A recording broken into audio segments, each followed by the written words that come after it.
encontramos acá en la Universidad Católica Boliviana con el académico Martín Díaz, ¿cierto? Creativo.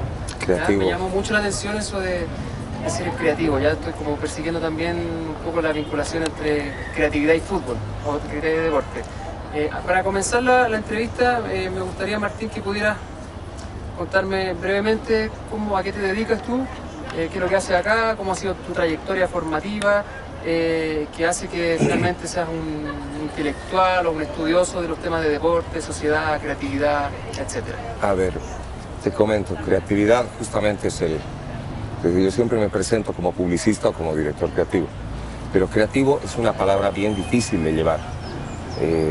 Hay un monólogo del creativo argentino, Martín Mercado, que él habla y dice, ¿no? Uno tiene en la tarjeta de negocios un puesto, un cargo que es de creativo, de director creativo, y siempre corre el riesgo de que un día se encuentre con alguien que le diga, ¿en serio eres creativo? A ver, dime algo creativo, a ver, haz algo creativo, y el día que no se te ocurre nada, ¿qué eres? Pensativo, ¿no? Entonces, pero yo la creatividad la he enfocado, digamos, desde un punto de vista justamente académico, es decir, yo notaba como una especie de separación entre el mundo académico y el mundo de la publicidad, que es lo que toda mi vida he hecho, y a lo que me he dedicado es a estudiar profundamente creatividad. He hecho un posgrado sobre el tema en la Pompeu Fabra en Barcelona. Varias veces me decían, bueno, vos trabajas en publicidad, entonces de manera natural vas a evolucionar al marketing. Y yo les decía, no, porque el marketing al final, es decir, yo me veo haciendo guiones, yo me veo haciendo una estrategia de publicidad, pero no me veo, por ejemplo, haciendo una política de fijación de precios o de circuitos de distribución. Entonces yo como que sé que mi área, mi territorio es las comunicaciones de marketing, por un lado. Y por el otro lado, o sea, si tú quieres, una de mis pasiones es la publicidad. Y mi otra pasión es el fútbol, ¿no? Entonces, eventualmente hasta me di a la tarea de reunir unas cuantas historias que teníamos ahí con unos cuantos amigos. Alguien me dijo, sería interesante que esto lo juntes en un volumen para leerlo. Yo al principio no me animaba a hacerlo porque tenía la certeza de que la anécdota como tal no tiene valor literario. Pero un editor me animó y me dijo, mira, si tú lo pones como crónica, esto va a tener un valor. Evidentemente no vas a postular a un Nobel, pero me dijo, finalmente hay un valor en que tú juntes las historias que tú has protagonizado, que tú has visto, y que las pongas como vivencias en el formato de crónica, ¿no? Es como rescatar un poco la perspectiva cotidiana de lo que pueden ser los hinchas, por ejemplo, ¿no? Y justamente el libro que tengo se llama Marcación Personal, Crónicas de un hincha, que digamos que si tú quieres, la novedad que plantea y que me planteó el editor era, me decía, libros de fútbol escriben los periodistas, escriben los DTs que ya están retirados, o escriben o los mismos futbolistas cuando se retiran, pero nunca vi un ejercicio hecho por un hincha, me dijo. 2 años después de publicarlo me tocó encontrarme con un libro de un germen muy parecido en el Brasil. Era un hincha que había visto durante muchos años a la selección brasileña, pero él hablaba solo de la selección y de sus estrellas, ¿no? En cambio, yo me animé a escribir, ¿no? Sí, ya la voy a buscar porque lo tengo ahí. De todas maneras, yo me animé a escribir, dado el momento, acerca de The Strongest, que es mi equipo, de la selección boliviana, y de un par de partidos que me pareció interesante verlos como hincha, de los cuales terminé rescatando un par de evidencias.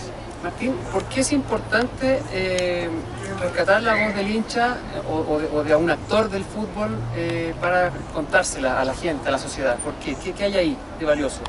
Porque yo creo que el hincha es una de las partes importantes del triángulo del fútbol, ¿no? Es decir, lo tienes al equipo, lo tienes al hincha y después la tienes a la sociedad, ¿no? Es decir, el hincha es el que vive el fútbol es el que vive el fútbol de manera más directa después del futbolista, ¿no? Cuando hablo del futbolista te estoy hablando del director técnico, del cuerpo técnico, del dirigente, de todos los que viven en ese mundo. Pero quien más lo siente ese mundo y lo vive cada semana es el hincha, ¿no? Además de él también depende económicamente el equipo, ¿no? Además, no solo económicamente, vos podrías tener durante algún tiempo un equipo sin mucha hinchada, pero no te va a durar mucho más, ¿no? Y esto es algo de lo que sufren, por ejemplo, los equipos más nuevos o los equipos que ahora mismo hay un ejemplo en Bolivia, que es el Club Sport Boys, que es un equipo al que le metieron mucha plata, es una institución a la que le metieron mucha plata, pero no han terminado de consolidar un equipo. Hasta tiene hinchas porque es de una población que no tenía un representante, que es Guarnes, al norte de Santa Cruz. Pero al parecer no sirvió de mucho meterle tanta plata, contratar a buenos jugadores, a buenos técnicos, porque no consolidó, no cuajó un equipo, ¿no? Y el hincha también es parte de eso. El hincha te va ayudando a cuajar esa idea de un club, de un equipo, ¿no? Pareciera que un equipo de fútbol es un ente o una institución que está siempre en permanente construcción, ¿cierto? Así es, sí. A partir de estas múltiples interacciones que se dan entre lo que es el cuerpo técnico, lo que es el equipo, lo que es la hinchada, lo que es el liderazgo dirigencial, ¿cierto? Viendo como una mirada un poco más global, ¿cómo se relaciona la sociedad boliviana con el deporte? Ya no solo con el fútbol, sino que también con el deporte. ¿Qué lugar ocupa el deporte dentro de lo que es la sociedad boliviana o La Paz, o no sé si hay diferencia al interior del país, pero en términos generales para entrar un poco en esa materia? Bien. A ver, comencemos por lo objetivo. Bolivia no es un país que haya tenido grandes éxitos deportivos a nivel internacional. Por lo menos en un deporte tan popular como el fútbol, por ejemplo, está la tarea pendiente de conquistar un título internacional, por ejemplo.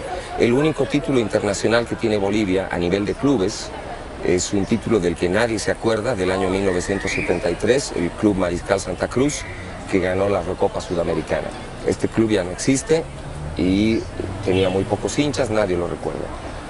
Bolívar el año 2004 llegó a la final de la Copa Sudamericana, quedó ahí en las puertas de la gloria, perdió la final con Boca Juniors.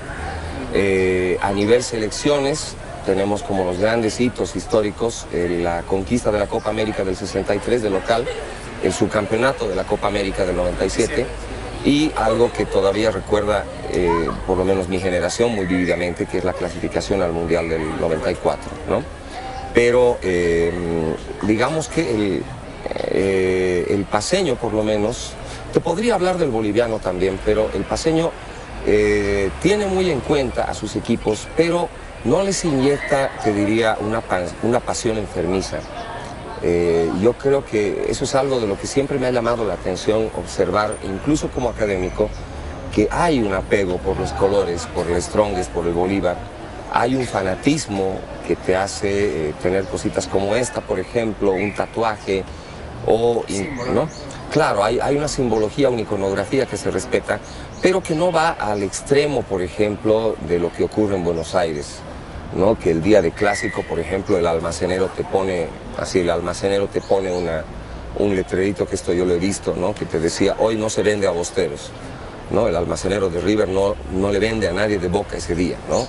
Es más de un amigo me decía, oye, ¿cómo van aquí al clásico los amigos de uno de otro equipo o las parejas, ¿no? Que van de la mano, siendo la chica de un equipo, el chico de otro? Y yo le digo, bueno, lo que pasa también es que tiene que ver con esta apropiación que uno hace de la idea que representa el club, que también tiene una forma muy particular en La Paz, por ejemplo. En La Paz, por ejemplo, tú no tienes una división entre el Bolívar y el Strongest como la que hay entre la U y Colo-Colo en Santiago o como la que hay entre River y Boca en Buenos Aires. Yo más bien te diría, es decir, River y Boca se distinguen por ser los millonarios, ¿no? Y los del pueblo, ¿no? O la U, por ejemplo, que se distingue por ser digamos, de un juego mucho más elegante, y el Colo-Colo por ser un poco más de garra y de más apego cultural, de más apego popular, más bien dicho, ¿no? Acá lo que yo te diría, la diferencia que marca es el bolivarista, yo lo siento como un tipo mucho más técnico, mucho más relajado, ¿no? Ama a su equipo, pero, por ejemplo, no se va a morir un domingo en la tarde. El lunes en la mañana o el domingo en la noche ya agarra y te dice, ¿ganamos? Sí, ganamos, buenísimo, ¿no? El stronguista es un poco más sufrido, más apasionado, ¿no? el bolivarista vive con el paradigma de que siempre tenemos que ganar. Es la tradición. El hincha más exitista y más exigente con su club. Porque también te digo, en los últimos años ha sido el club que más éxitos ha tenido, ¿no? El strongista, en cambio, vive más bien con el paradigma de decir nunca nos vamos a rendir, ¿no? Es decir, tenemos menos plata, tenemos menos fútbol en realidad a nivel técnico, pero nunca nos vamos a rendir. Lo más sufrido, ¿no? Como... Exacto, tal cual, ¿no? Sí, sí. Bueno, he ido a ver el partido de Strongest con Sporting Cristal. Ya. Un partidazo que de verdad desplegó muy buen fútbol Strongest. Y ahí se vio también esa pasión de los hinchas de disfrutar cada gol, de gritar. Pero siempre me llamó la atención en un ambiente de mucha tranquilidad y mucha paz. O sea, yo el único punto de contraste que tengo hasta el momento es Chile. ¿Ya? Voy a ir acumulando otros más, pero sí me llamó la atención de que era un ambiente muy tranquilo, muy familiar también. Sí, totalmente. Ahora, totalmente, eso es cierto. Quería preguntarte, esa representación exitista del Bolívar y esa otra representación más sufriente del Strongest, de alguna manera vehiculizan ciertos grupos que existen dentro de la sociedad boliviana, como que podríamos, o paseña al menos, podríamos catalogar que la sociedad boliviana está como, o fluctúa entre esos dos polos, más o menos. Yo más bien te diría, hasta me animaría a decirte que no solamente se trata de una representación de segmentos de la sociedad boliviana, sino hasta del ser humano. Porque, por ejemplo, yo tengo un amigo que siempre nos peleamos peleamos entre comillas, ¿no? Por este motivo. Cuando yo te estoy diciendo que Bolívar es exitista, quiero que me entiendas desde dos puntos de vista, ¿no? El Bolívar está, y eso te digo muy a pesar mío, está más acostumbrado a los éxitos, porque es un club que de a poco que ha ido escribiendo su historia en base a la conquista de campeonatos nacionales. Tiene como asignatura pendiente, digamos, la conquista de un campeonato internacional, Libertadores, Sudamericano, ¿no? El strongista es mucho más sufrido, y eso también te digo desde todo punto de vista, ¿no? No es que no vaya a buscar la victoria, sino que, por ejemplo, es un club que, por más que tiene patrimonio, tiene algo menos de dinero, entonces la sufre más. El strongista, por ejemplo, se acostumbró durante una época a que los dirigentes del Bolívar estén en la puerta del estadio de Strongest, buscando hacerle proposiciones a los jugadores que Strongest estaba formando, ¿no? Entonces, yo más bien te diría que tiene que ver con puntos de vista de la vida misma, ¿no? Es decir, el tipo que está más relajado, que tal vez lo vive con menos pasión, pero que elige ser mucho más técnico, ser mucho más académico. Bolívar es el equipo académico, ¿no? Y el otro que es de más amor propio, ¿no? Que es de más amor propio. Incluso te digo, los stronguistas a ratos pecamos de bocones. Ganamos un clásico y estamos 5 días así, molestándolo al amigo, ¿no? Perdemos y bueno, nos queremos esconder debajo de una piedra hasta dentro de un mes, ¿no? O sea, entonces, incluso te digo, hay una separación. Cuando hacen la encuesta así acerca de qué equipo es usted, te sale que a nivel nacional, por ejemplo, el Bolívar tiene el 40% y The Strongest tiene el 15%, ¿ya? Pero tú ve al estadio el día que hay clásico y es 50-50. Entonces, eso te habla también de que hay esa hinchada que es menor en número. Quizás es más fiel también. No, pero que es más fiel, más apasionada y termina cantando más fuerte y termina diciendo mucho más presente, ¿no? Entonces, como te digo, tal vez esto yo te lo estoy diciendo de una manera muy parcializada porque yo soy del Tigre, evidentemente, ¿no?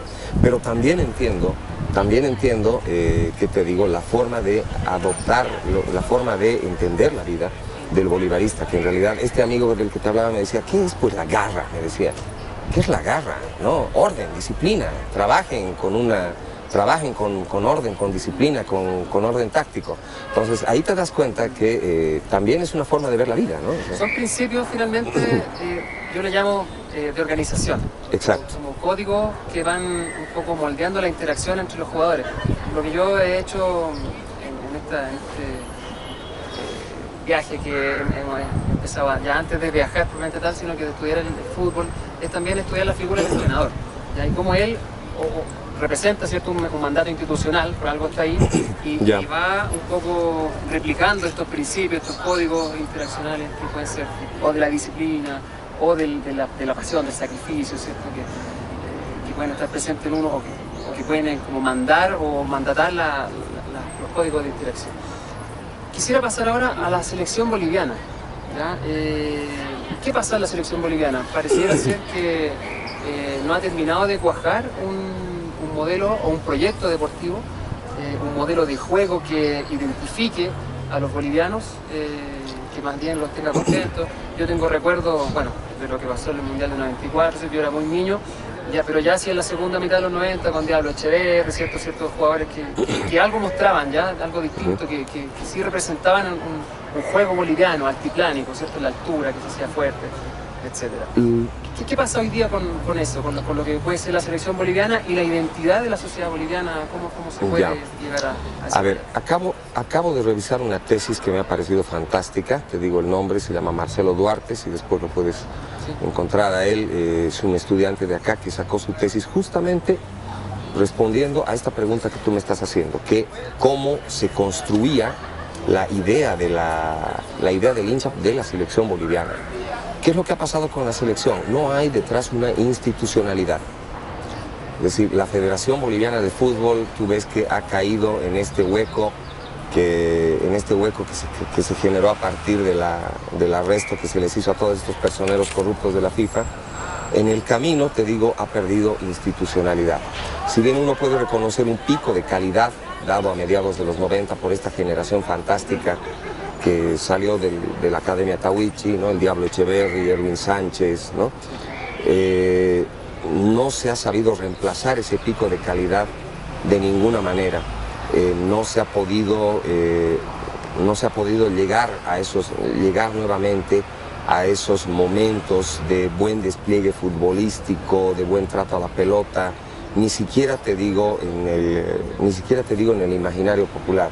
La gente, y esto te digo, me da mucha pena decirlo, pero han pasado ya 24 años de la clasificación al Mundial y no se ha vuelto a ver una selección con ese nivel de calidad. Pero no tiene que ver esto con la calidad del fútbol. Tú ves, por ejemplo, insisto, Bolívar ha llegado a la final de la Sudamericana en el 2004, Die Strongest y Bolívar en este momento marcan una diferencia con varios otros rivales por una regularidad con la que han venido trabajando, pero esto no se refleja en la selección porque hay un vacío de institucionalidad. Es decir, no se ha conformado un ser social, ¿no?, que te permita decir sobre estas bases vamos a hacer la selección de fútbol. Incluso este último técnico, por ejemplo, ha llegado casi al ridículo en la convocatoria antes de que se vaya, porque se fue a trabajar para la Universidad de Chile, Miguel Ángel Hoyos, llegó a hacer en una sola convocatoria creo que a 100 jugadores, o algo por el estilo, 100 jugadores convocados. O sea, no hay ningún sentido en eso, pensando en que tú vas a viajar con 22 personas que pueden entrar al campo, ¿no? Entonces... se pierde recursos, tiempo... Totalmente. Entonces hay un vacío institucional muy serio que todavía está a punto de solucionarse. No te puedo hablar del fútbol boliviano como tal, no te puedo hablar de la selección como reflejo del fútbol boliviano sin pasar por este vacío institucional que hace mucha falta cubrir todavía, ¿no? Pareciera que hay una fractura entre lo que es todo esto, elementos más simbólicos de la sociedad boliviana, que yo veo claramente en el Strongest y el Bolívar. Perfectamente podría haber una fusión que sea una selección poderosa, que sea ordenada, pero también con sacrificio, que mezcle un poco, que saque lo mejor de lo que es el fútbol boliviano, pero falta el canalizador, ¿cierto?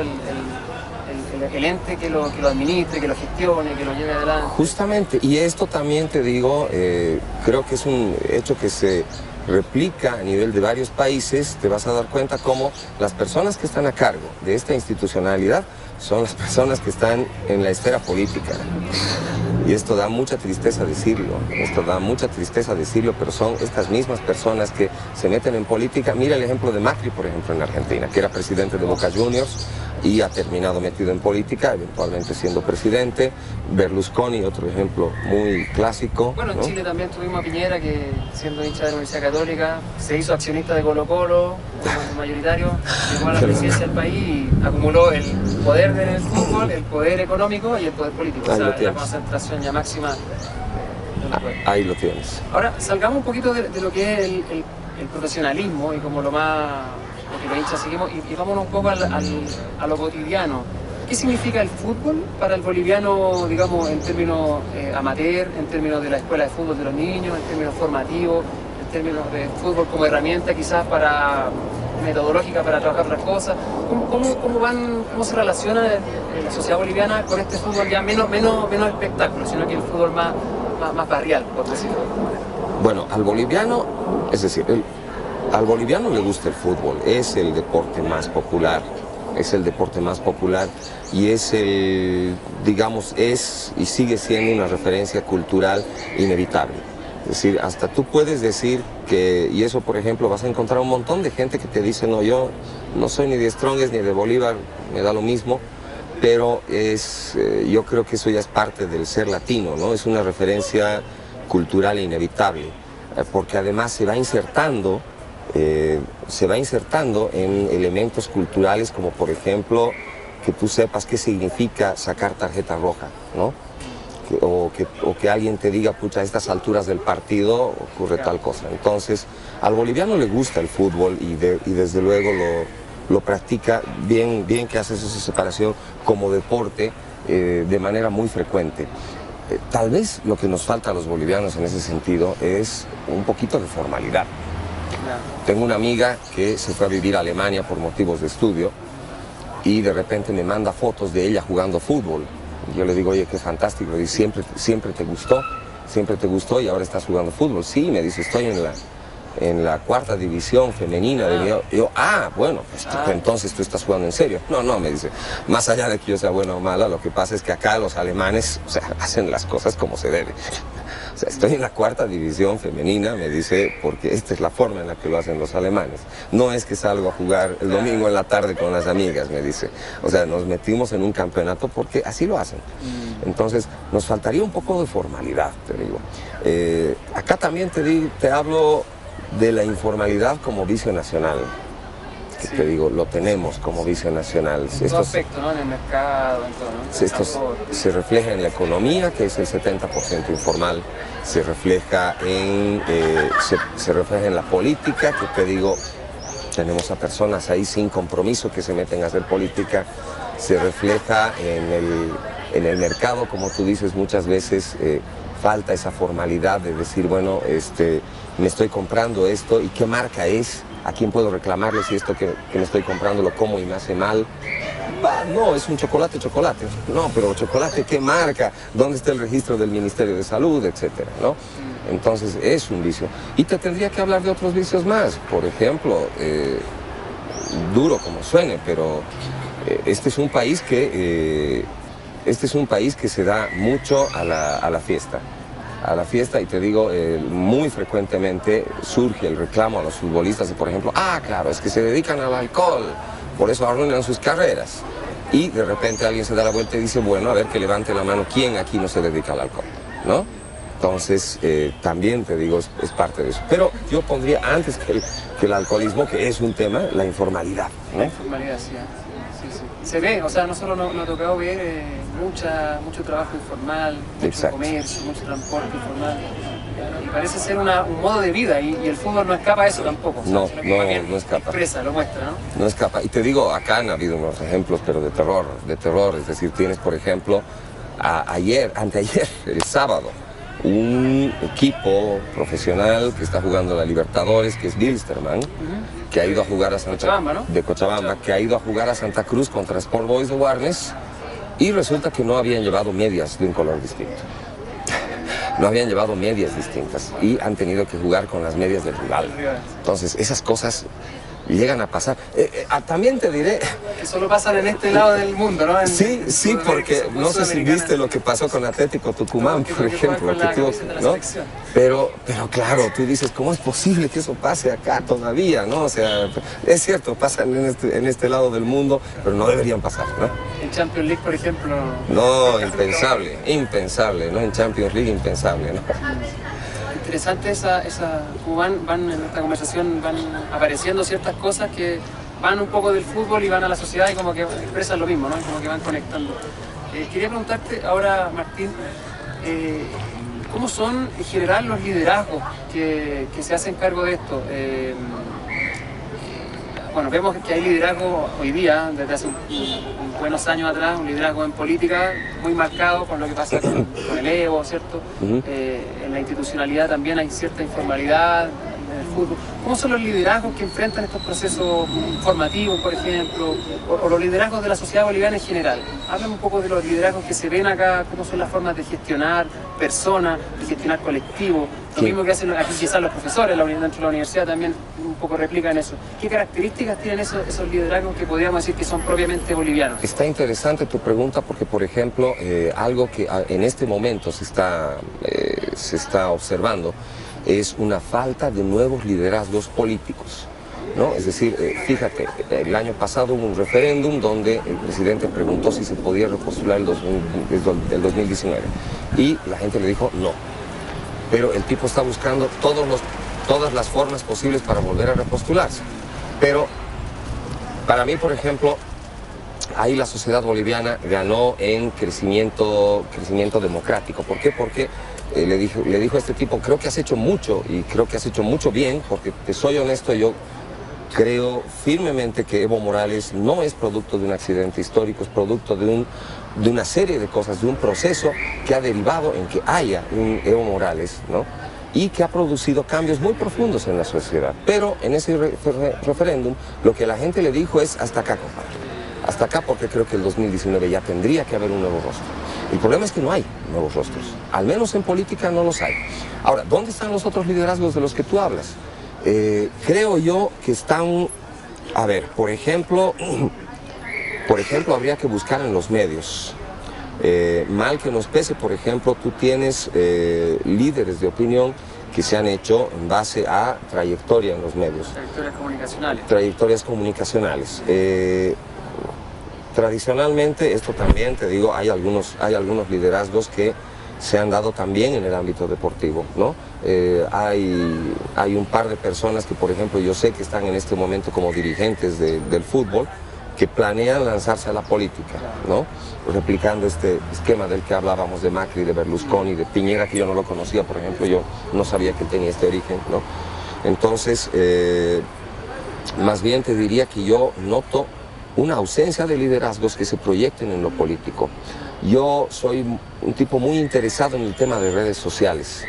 Entonces, por ejemplo, ahora mismo mi tesis de maestría tiene que ver con la forma en la que la opinión pública está cambiando con el advenimiento de las redes sociales. Porque antes vos tenías el medio masivo que llegaba así como lluvia para todos. En cambio, tú ahora tienes un montón de medios y debajo de los medios tú tienes a los, llamémosles influencers o llamémosles personalidades que se hacen en las redes sociales. Que de repente de un día de agarrar y decir, yo pienso tal cosa, de repente tienen gente que la sigue, que les sigue y les dicen, voy a compartir lo que estás diciendo, estoy de acuerdo contigo. Y en muchos casos estas personalidades de redes sociales, más de una vez he visto que alguien les dice, ¿y por qué no te lanzas como concejal? ¿Por qué no haces una diputación? Y esta persona dice, no. No, porque yo soy un tipo que estoy muy cómodo aquí en mi escritorio delante de la computadora. Lo que yo le exigiría que haga a un diputado o a un concejal es algo muy distinto de eso, ¿no?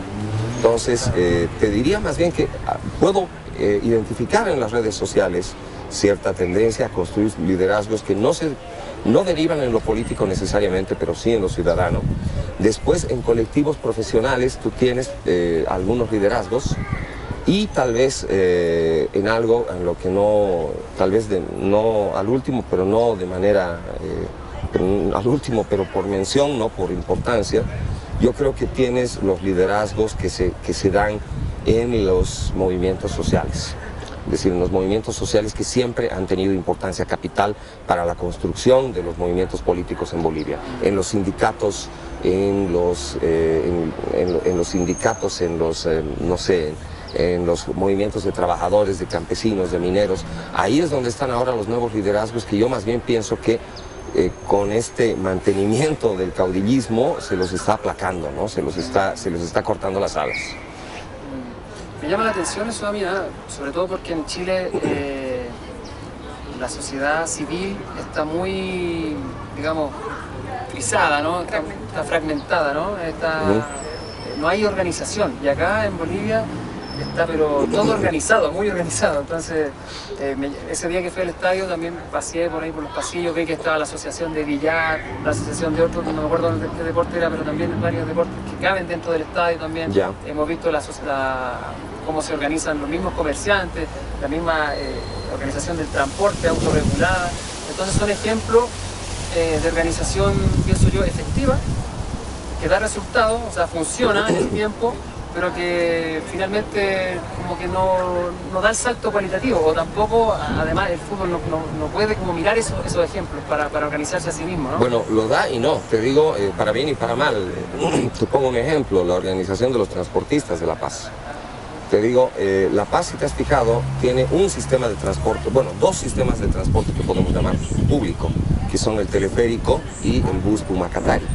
Pero todos los minibuseros, por ejemplo... ¿El Pumacatari el grande? ¿El antiguo? ¿Los Dodge esos son exacto. del año...? No, los nuevos, los grandotes. Ah, ok, el nuevo ya. El nuevo. Ese tú lo puedes llamar transporte público. ¿Por qué? Porque lo administra una empresa pública, una institución pública que es la alcaldía, o el teleférico que está administrado por la gobernación. Extraordinario, por lo ¿no?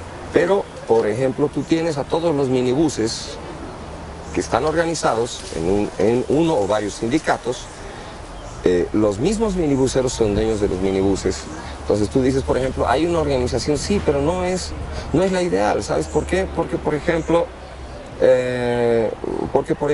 ellos fijan las tarifas.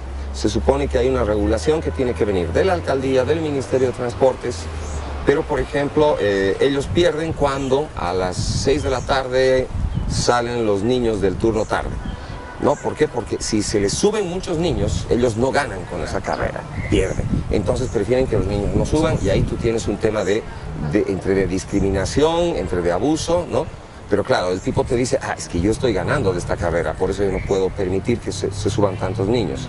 Eso en un transporte de carácter público no debería pasar, ¿no? O sea, no tendría por qué pasar, porque porque hay como llamémosle una subvención, o hay una tarea, una función pública que está cumpliendo el transporte. En cambio, para el sindicato de minibuses, ellos están cuidando su negocio, ¿no?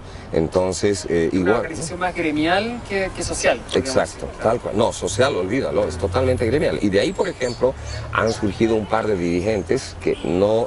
Te pregunto ahorita, te lanzo el nombre y no los quiere nadie en La Paz, pero los tipos se han lanzado a la plataforma política, ¿no? Exacto, ¿no? Entonces, sí, es decir, funciona esta forma de organización, no siempre para bien, ¿no? Ya, perfecto, entiendo. Martín, no sé, para ir cerrando ya la conversación, que ha estado muy interesante, no sé si tú juegas al fútbol o jugaste en algún momento, practicaste. Sí, es decir, en algún momento lo he llegado a practicar. La verdad, así antes de entrar a la universidad, y lastimosamente ahora justo va a ser un año de que me rompí el tendón jugando acá con los chicos de la universidad.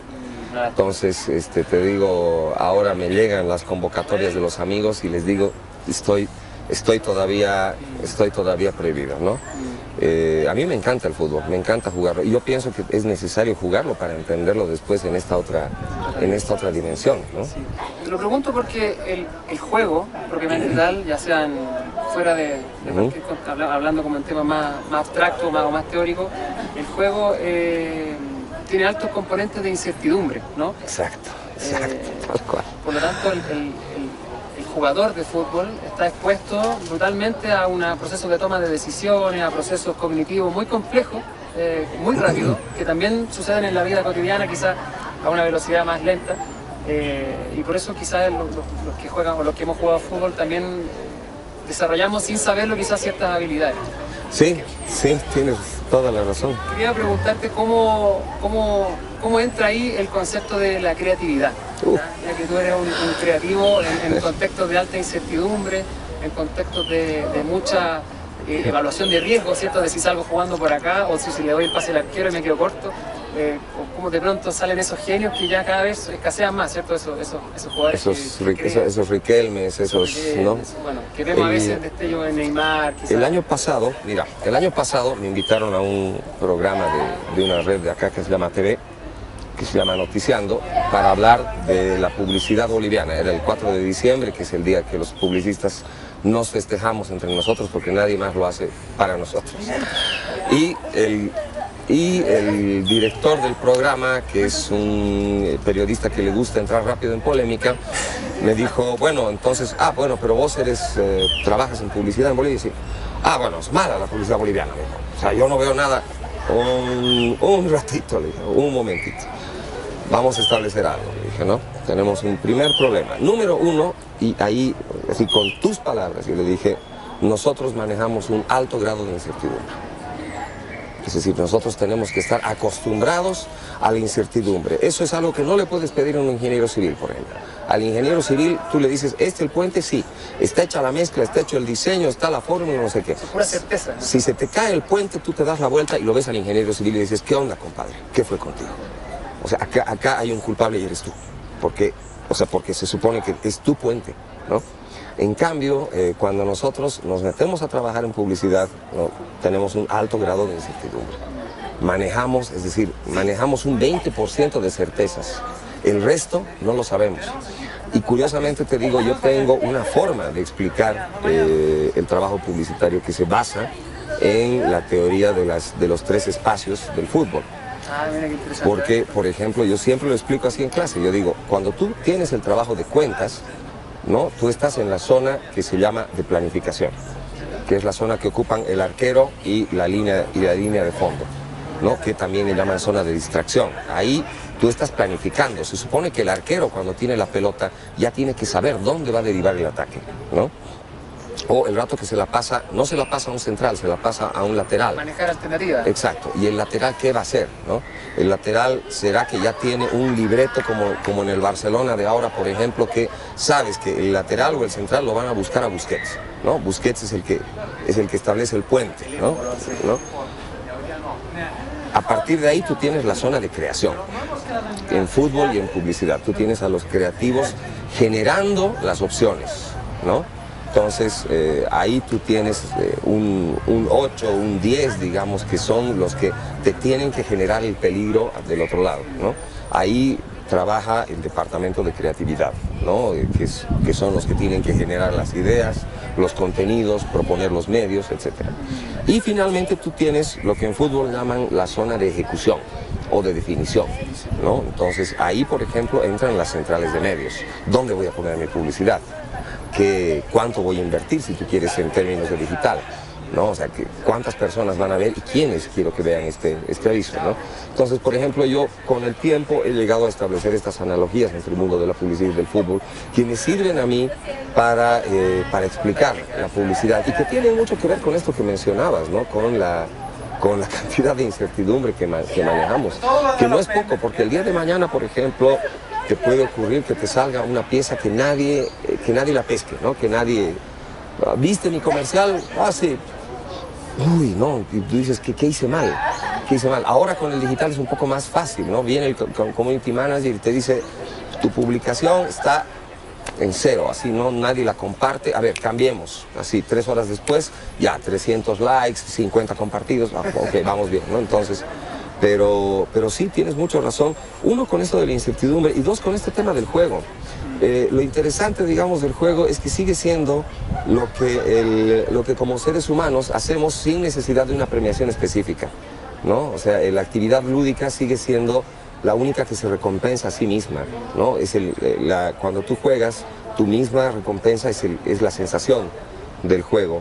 Y yo creo que es algo que a muchos equipos de fútbol les falta volver a recuperar. Tú ves, por ejemplo, que a veces ocurre, ¿no? O sea, que aparece el presidente de un club que ha invertido un montón en traer a jugadores está terminando el campeonato y los locos están a mitad de tabla y el tipo ya está comenzando a preparar los memorándums de despido, ¿no? Y más bien tú ese rato te preguntas si no debería ser ese club un poco más como el Leicester del año pasado, ¿no? Que los tipos disfrutaban del juego. O sea, su planilla era una 10ª parte de la del Manchester United y los tipos han salido campeones jugando, ¿no? Jugando, o sea, disfrutando del juego, exacto. Bueno, Martín, no sé si quieres agregar alguna última reflexión, algún último mensaje, ya que esta conversación se va a enmarcar en varias que vamos a ir teniendo en nuestro trayecto por distintos países, entonces que relacionan un poco lo que es deporte y sociedad, o fútbol y sociedad. Mira, yo creo que para el latinoamericano el fútbol es una parte importantísima de su sociedad. Yo creo que lo ve como un referente cultural, o sea, yo creo que construye muchas veces su identidad en base al fútbol.